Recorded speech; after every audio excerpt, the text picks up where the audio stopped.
Hello, in this video I'm going to show you how to set live wallpaper on Samsung Galaxy A14. Tap on Play Store, tap on search here, live wallpapers, install any application. I am installing this one.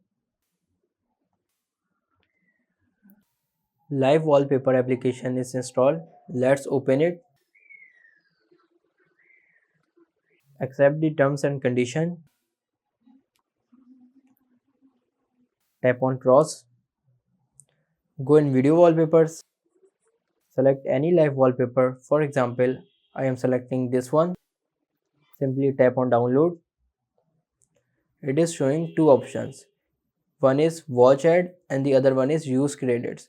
I get 10 credits in free, so I will use credits.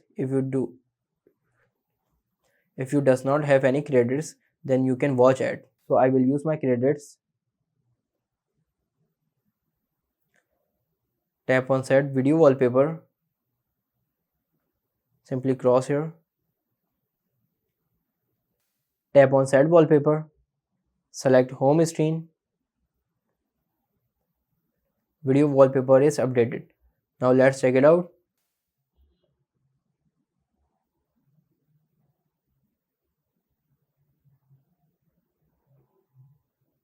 This is how you can set live wallpaper on Samsung Galaxy A14. If this video helps you, please like this video and subscribe the channel for more information.